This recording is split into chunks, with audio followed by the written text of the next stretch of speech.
Good afternoon, everyone. I hope everyone is doing good.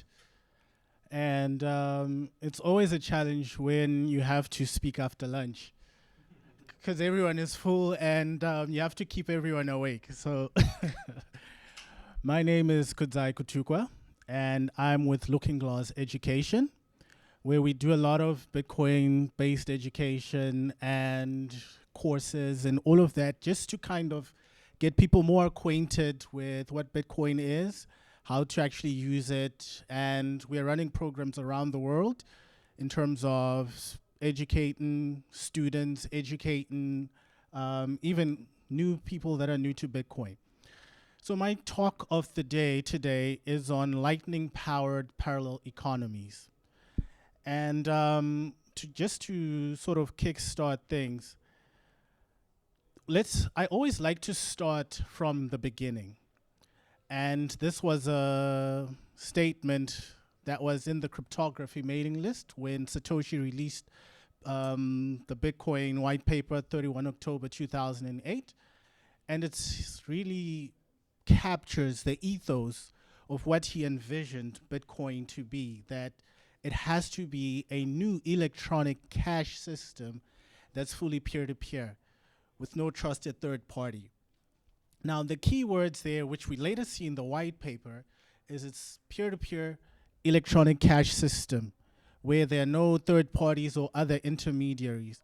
Because what usually happens is if we come back to the way things currently work is that you have a lot of intermediaries, you have a lot of fees that are built in, and as a result of that, you have a lot of gatekeepers that naturally emerge over time, which then make it very, very complicated to build new financial products. And that's when you start to have regulatory pressure and all those other related things. Decentralization is the inevitable result of all of this. Now, to kind of get an overview of what the current financial system looks like, this is kind of a very simplified version of it. And if it looks weird, and complicated, that's because that's how it is, you know? And this is after taking out a lot of players like the central bank. I didn't include the role of the central bank, clearing houses, and other payment processes. But just to give you an idea of the complexity of what it takes to run the current financial system, this is kind of a very overly simplified diagram of what that looks like. But what's interesting is at each step, like when you move from commercial banks all the way to consumers and right back, you are accumulating debt within the system because there is no finality of payments, right? So whenever you swipe your card at a local supermarket and all of that, it kind of goes into a suspense account where it's a promise to pay, but the settlement happens, at a later stage. The natural consequence of that, as I explained before, is centralization, because payment processes like your Visas, your MasterCards, and all these other big banks and financial institutions, they're the ones that are able to run the system efficiently as possible. But at the end of the day, it leads to financial exclusion. Now, that's the reason why you have, let's say, low-income people being excluded from the banking system and all of that because of the natural accumulation of debt within the system. They're naturally going to be chargebacks. They're naturally going to have other people who may not be able to repay or in a position where their income is not enough to sustain certain payments, at least from a banking perspective. So the only way they can solve for that is to totally ignore a certain section or segment of the market. And that's why globally we have 1.4 billion people that are unbanked. Over and above that, in Africa, the story is a bit more dire, where you've got 57% of all adults not having any access to financial services, or to use a more less ideal term, to be unbanked. Now, because of the fact that centralization has occurred over time, it becomes very difficult to function in the modern economy without a bank account. It becomes difficult to transact over long distances, to pay school fees, even to do the most basic of things, to start a business, all of those other things. And those limitations then get us to a point where, again, if you look at your global south emerging economies, most of them are informal. So you have a lot of activity taking place more in the informal sector than you do have in the formal sector. Now, according to statistics from the International Labour Organization, approximately 2 billion people globally are working within the informal sector. In Africa, the GDP of Africa is about 1.95 to about $2 trillion, and the informal sector makes up about 85% of that. Now that gives you an idea of the size of this informal sector, but once again, despite that huge contribution that the informal sector has to the GDP, it's a primarily cash-driven economy, and this is where you find the majority of financially excluded people.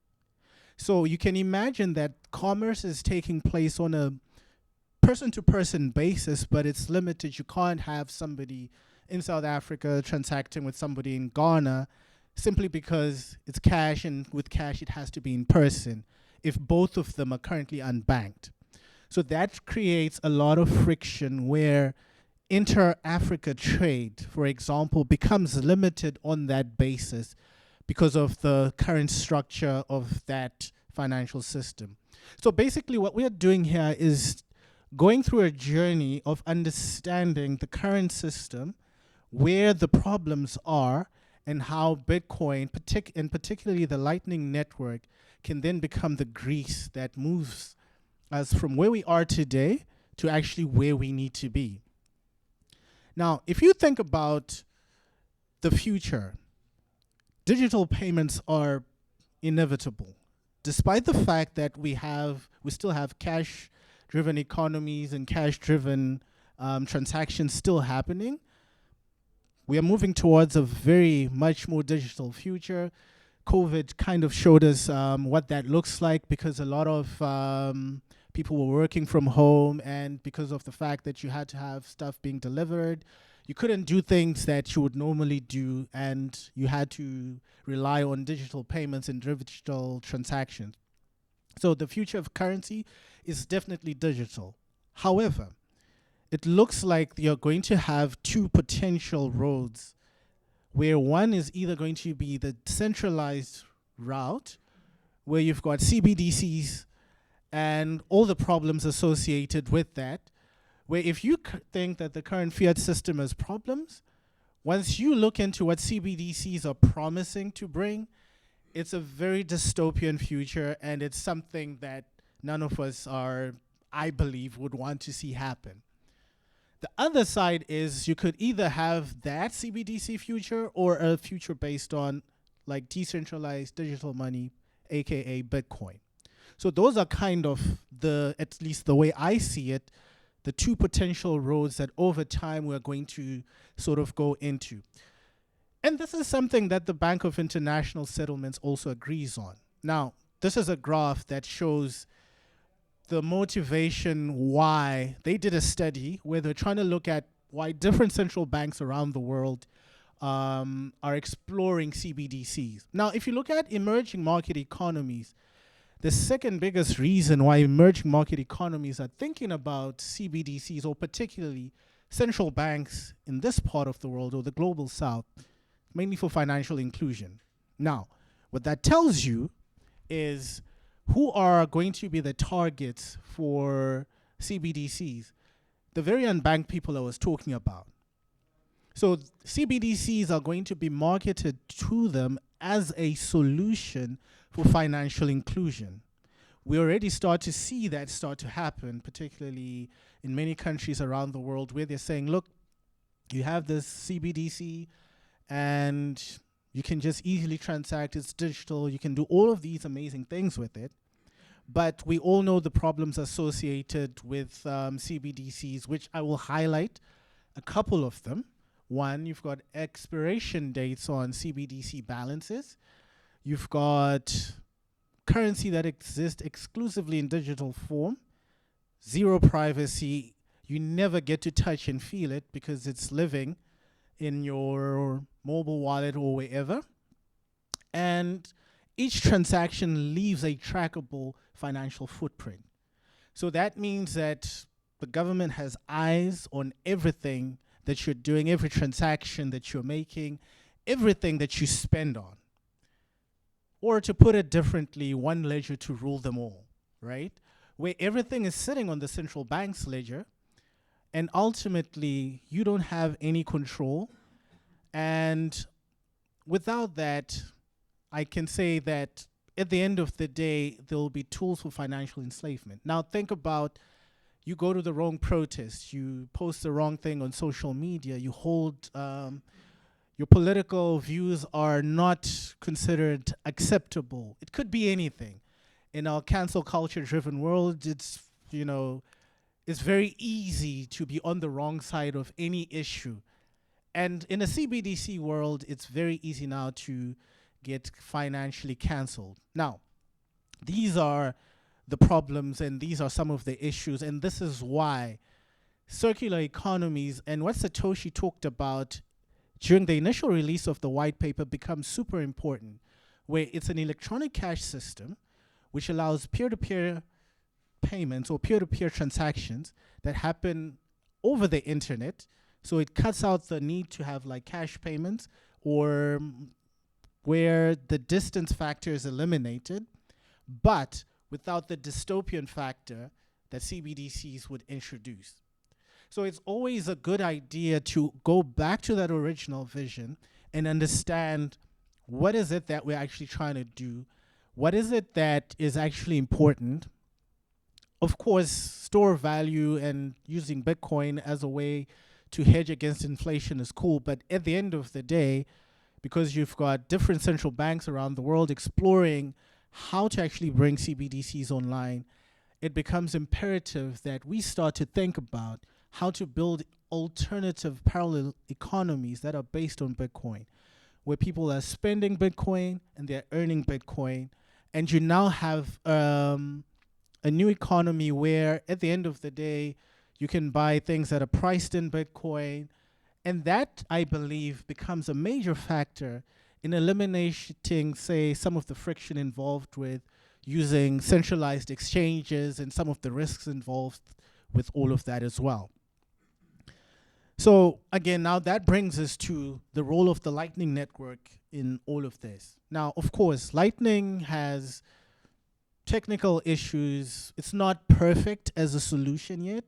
There's still a lot of things that are being developed and being worked out. So I'm not focusing more on those technical aspects. But just to give us an overview of what it is, it's a layer 2 scaling solutions that make it possible, as you know, to have more fast transactions which are cheap, that are not happening on chain, etc. Makes it practical for your day-to-day transactions, buying a cup of coffee, buying groceries, etc. It also doesn't compromise on Bitcoin security or on its decentralization. And again, it keeps that vision intact of making sure that Bitcoin remains a cash system that can be used primarily for transactions. Now, coming back to what we talked about with regards to the informal sector, how can, say, a solution like the Lightning Network become a catalyst to accelerate the adoption of Bitcoin in a place like Africa, where the majority of the people are using or are employed within the informal sector, etc. Now, it provides an efficient, low-cost payment system through which the informal sector can easily integrate into. Now, we have seen, I'm pretty sure, certain videos from, let's say, El Salvador, Bitcoin Ekasi, and all these other different Bitcoin circular economies or grassroots communities, where the Lightning Network was one of the major catalysts why those communities were able to actually get off the ground, because those peer-to-peer small transactions became a reality and they became possible. think of going to your local barber and getting a haircut and paying in Bitcoin, or buying, from the local fruit vendor, etc., etc. Now that presents a big opportunity, particularly in a place like Africa, and where we have what they call the African Free Trade Agreement, which is currently being explored by African governments. A lot of African governments are signatories to it. And what they're actually trying to do is to also introduce what they call the Pan-African payment system, which is basically down the line going to become a CBDC layer where intra-Africa payments, regardless of where they're coming from, can happen without any need to wait for days for transactions to clear.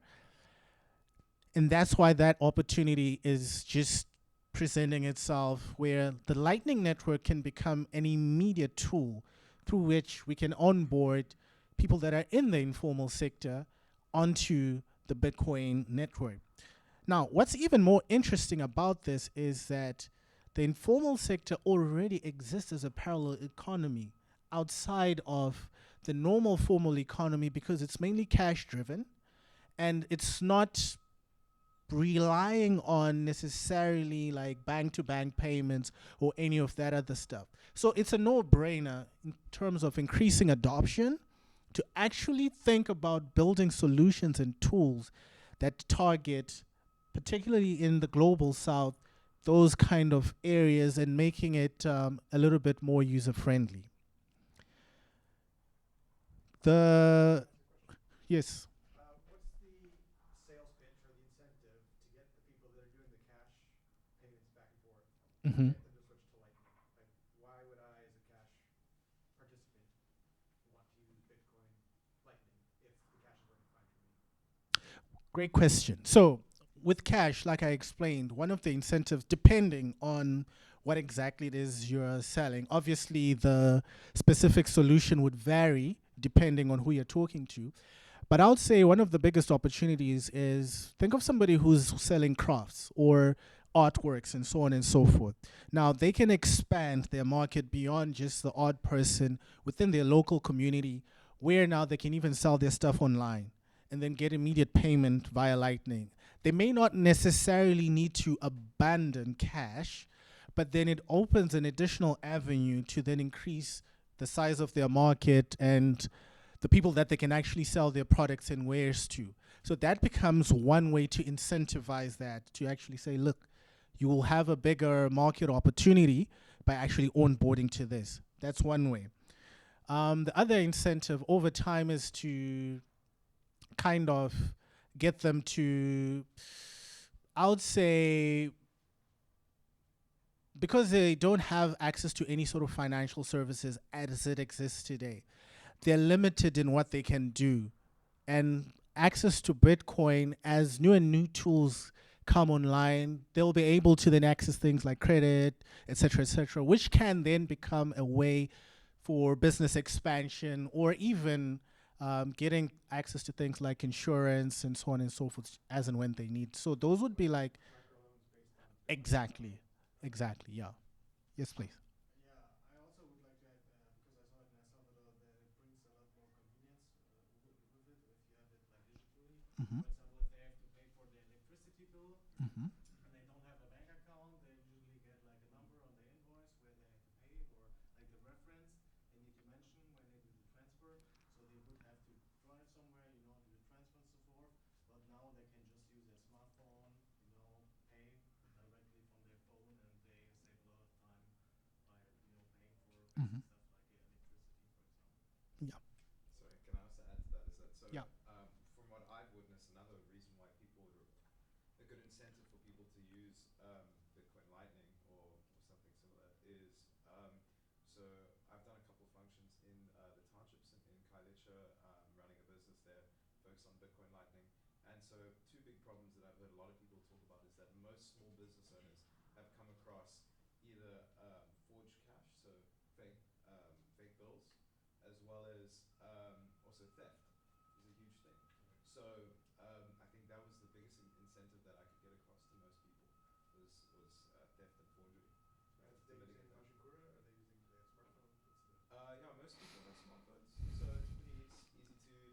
set people up to like wallet of Satoshi, which is what we mostly expect. Yeah. Sorry, sir. We would like to record the question. Sure. Okay. Well, I don't think I have any more to add about what I've said. So can I give this back? Anyone who has a question, raise their hand. Any other question, addition? Okay, cool. So feel free to just jump in, raise your hand if there's any question or anything. But yeah, plus I would also add to that and say, I think it also makes it possible for electronic payments without necessarily having like card infrastructure, which is also quite expensive, right? Again, yeah.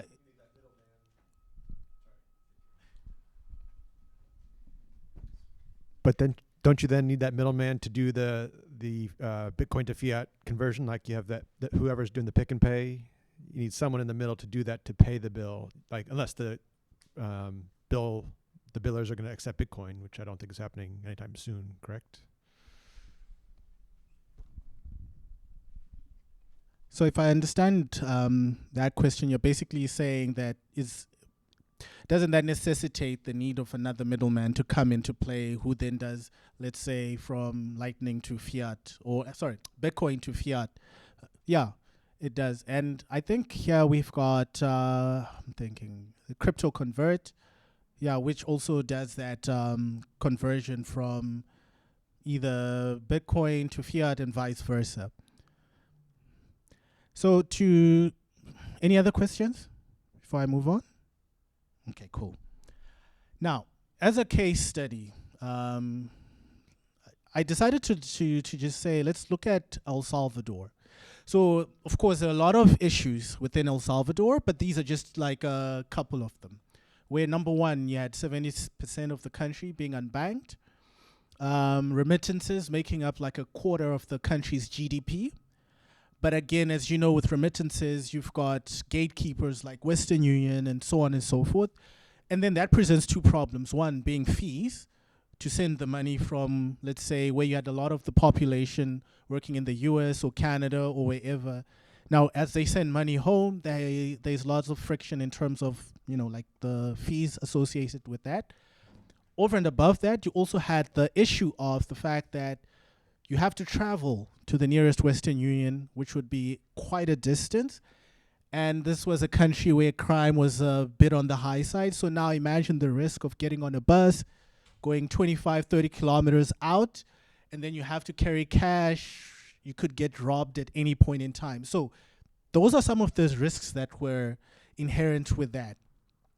And despite the fact that now, obviously, as things are improving, there was somewhat a decline in poverty, you still have a lot of the population living on less than $5.50 a day. Now, so those were some of the issues that were there. Now, then you have the famous Bitcoin Beach initiative, where it was kickstarted by a donation of Bitcoin, and it became like a grassroots bottom-up solution. So this is before nation-state adoption and all of that, where the goal there and the idea there was to say, let's get a Bitcoin circular economy started, and let's see if it can work in El Salvador, if it can work in El Zonte, then this can work anywhere else. And so this was launched against the background of all of those issues and all of those problems I listed. And this is in 2020, when it was peak lockdown, peak COVID, everything is basically shut down. And they started to look at things like, okay, how do we use Bitcoin, let's say, for receiving remittances? How do we use it to support local businesses? How do we use it to support tourism and all of those other issues? Now, again, they ran into that issue of low transaction throughput, like when you're doing on-chain transactions with Bitcoin, as well as the fluctuation in terms of the fees. That at one point in time it's 25 cents, then it can just go all the way to $5, $10 and all of that. Now, how they then solve that is then by by using the Lightning Network or using the Lightning Network based wallets like wallets of Satoshi and all of those other things. So it became now the catalyst where I feel like that piece is not really focused on that. Once Lightning was introduced, that whole economy was then able to move forward because microtransactions became possible. You could now go and buy, like, let's say, a loaf of bread or vegetables or all of those other things that you would do normally day to day with fiat. And remittances became much and much easier because now you could send directly via Strike or all these other different wallets that were working there. And you can now even buy the simplest of things from hardware, supplies, tacos, you name it. Now, so Lightning was a very, very important catalyst in getting that circular economy or parallel economy to actually, thrive from a more bottom-up approach. What are the results of this? Bitcoin Beach became like the model for different current circular economies and Bitcoin grassroots movements around the world, whether it's Bitcoin Lake in Guatemala, Bitcoin Ekasi, and all these other different things. Because once you see a working model, it becomes inspiration to say, if it can work there with all of those other problems, maybe it can also work here. And then it spurred on and inspired different movements to sort of spur up. But the most important thing is to also realize that that became the catalyst that led to the nation state adoption, where Bitcoin then became legal tender because they had seen the proof of concept that it worked. And with the Bitcoin adoption, there came all of these benefits where you had a 30% increase in tourism. You had GDP going up by like 10.3%. And then you also had a huge savings in terms of remittance fees and all of that. And you also had, the economy. Of course, there are other things that are happening in El Salvador, like tackling of crime, etc. But if we focus on, say, how the Bitcoin piece of it, you will actually see that there are a lot of benefits. Of course, it's not yet evenly distributed across the entire country as yet, because it's still early days. It's just like 2-3 years in. But you can start to see a lot of those benefits start to kind of also come in. This is a result of that parallel economy that grew out of Bitcoin Beach, out of El Zonte, that kind of spurred this on. So what I'm trying to point out here, or the bigger picture that I'm painting, is to get us to think about and to see just how important these Bitcoin circular economies are. And in addition to that, there are also a lot of problems that are currently, in addition to, let's say, the structure of the financial system today. You've got rising debt levels. We've got 356% GDP to debt ratio, which means that debt is likely never going to be repaid. And if it's not going to be repaid, you're likely looking at currency collapse. It's very difficult to predict when that will happen. But at the end of the day, it's definitely inevitable.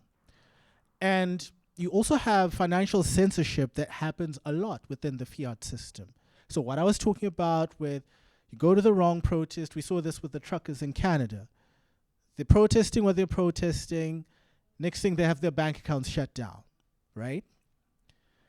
It offers a decentralized, censorship-resistant alternative where, again, you become less reliant on the unstable fiat currencies into something that is more or less stable. And this is where I will offer what I would call, maybe to a degree, somewhat of a controversial view, but this is how I look at it, that when we look at Bitcoin and we say it's volatile, we are looking at I would say the USD, or let's say fiat to BTC price. But at the end of the day, that isn't really where, okay, let me say it this way. The volatility is when you're moving from fiat to Bitcoin. But when you're within Bitcoin, it's a pretty stable system. Every 10 minutes without fail, it works. And you've never had any downtime at any point. So it's been up for like 99.9% of the time. What that means is once we get to a point where you have more and more people using Bitcoin and more people that are on a Bitcoin standard, you now have that level of stability over time because there isn't so much of moving in between fiat to Bitcoin and so on and so forth, because you now have that stable anchor. To give you an example, where from 1799 to about 1899, in a period of a century, the price or the value of gold was pretty stable, because gold, if you had 100 bars of gold, the price purchasing power was constant throughout that 100-year period. So when you're on a Bitcoin standard and when you have a circular economy going, those are some of the benefits down the line where you can ignore what the BTC to fiat price is. Your bills are in BTC, you're earning in BTC, and then over time, when you're within a BTC system, everything becomes pretty much stable, and the prices of the things that you're buying over time are actually going down instead of, going up. So it promotes that economic stability, that individual sovereignty, particularly like what we have in Africa, where you don't have strong institutions, and it becomes more like the institutions themselves become more decentralized, and you don't have to be boxed into certain systems and avoid a lot of financial censorship. Now, what are some of the barriers that we currently face? Because it's a nice story to talk about, where the future is going and how things look like today and so on and so forth. But it's also good to think about, okay, what are some of the barriers that we're facing? I would say the first one are technological barriers, where not everyone has a smartphone. Of course, we have solutions like Machankura, which do like USSD-based payments, but at the same time, they're not yet in every country, let's say in Africa and so on and so forth. So before they roll out their service to certain parts of Africa, it means people in those regions without smartphones are somewhat still excluded. So there's a lot of tools that still need to be built that are very easy for the average person and that can lead to more mass adoption. Because for most people, all they want is to use an app or something that works in 3 clicks. They don't want to know about sound money. They don't want to learn about Austrian economics. They don't want to learn about block times and the halving and all of those other things. They just want to buy their groceries. They just want to transact and so on and so forth. So that's still a barrier that still exists. The other one would be regulatory hurdles, where obviously governments are not going to just look as these circular economies as they gain traction. There's probably going to be some pushback, or like what you see in the EU with some of the laws that are being passed to kind of indirectly ban self-custody or indirectly ban, like Bitcoin mining, or try to sort of make it impossible to have like private transactions happening. And also that societal perception where, again, because of a lack of education, some people still see Bitcoin as a scam, and they don't understand the difference between something like Bitcoin and all the other altcoins and so on and so forth. So those are some of the barriers between where we are today and where we need to go that require a lot of work in terms of better tooling, better education, and so on and so forth to be actually built. Now, the bright future ahead is that with circular economies going, we are in a place where, or we get to a place where we can have more and more decentralized marketplaces that can be built. We have also the real financial inclusion, not the CBDC version of it, but the real financial inclusion where it comes prepackaged with individual financial sovereignty, where you actually get to own your own money. where it's really an electronic cash system. In the same way, where if you have money in your pocket, that's your own money. It's not like an IOU, which is what you have with the bank account, where that's an IOU. You've lent your money to the bank, right? And then they just have a ledger balance that says, yeah, you've got this amount of money with us, and so on and so forth. So it's real financial inclusion, real financial freedom that becomes prepackaged, and that can then have a transformative impact on individuals, on communities, and on countries, like what we have seen with El Salvador. So this is something that I think needs to be explored in depth and really thought about, to actually think about the kind of solutions that can be developed and the kind of solutions that can be unleashed on a community level, and then to foster broader adoption. Because I believe that the real power lies in more bottom-up grassroots adoption than in top-down, where you do, like, say, that the top-down doesn't really work in terms of getting people on board, etc. You are likely going to use it if a friend tells you about it, or if within a certain peer group you're using it, as opposed to if tomorrow the government comes and says, oh, it's legal tender, and all of that, without necessarily developing the right tool.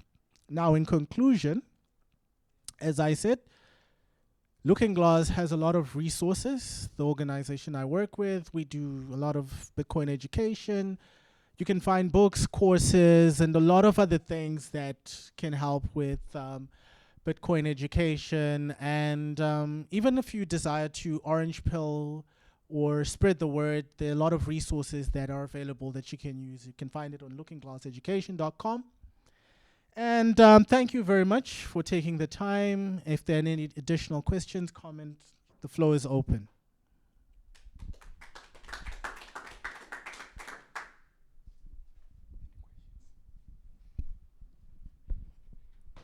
I was just going to add on to the dangers of the CBDC, because the fiat powers that be, they're going to push it as hard as they can, and they have the additional incentive to shove fiat down the pipe into your wallet and say, here, poor people who are probably less educated, here, use this free money.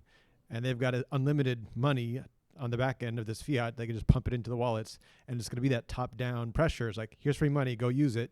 And that's going to be their hopeful way to get a groundswell of the masses using it. And that's going to be probably the big force that Bitcoiners are going to see going against that unlimited fiat printer. So that's all.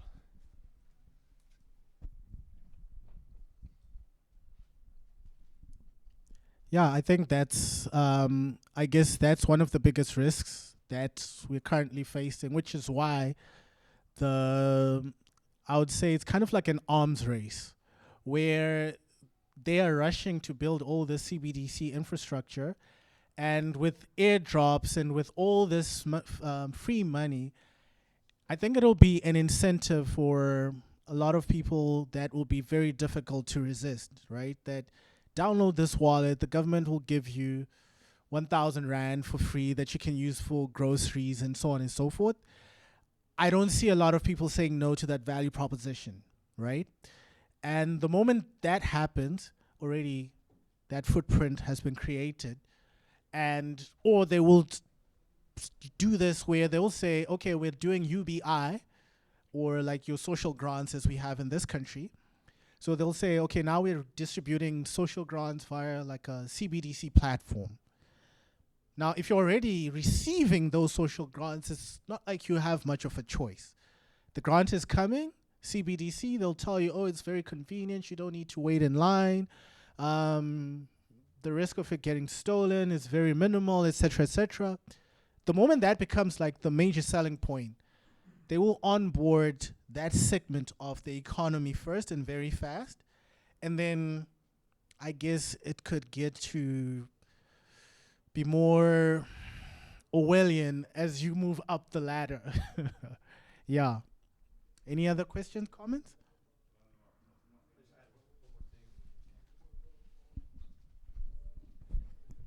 So here, where you have the government monopoly on electricity, they're going to say you have to pay your electricity bill with our CBDC, and otherwise we turn off your lights. And so that's just one more, lever that they have to pull on everyone. So it's scary. I couldn't agree more. Right. Yeah, I'm done. Thank you so much and enjoy the rest of your day.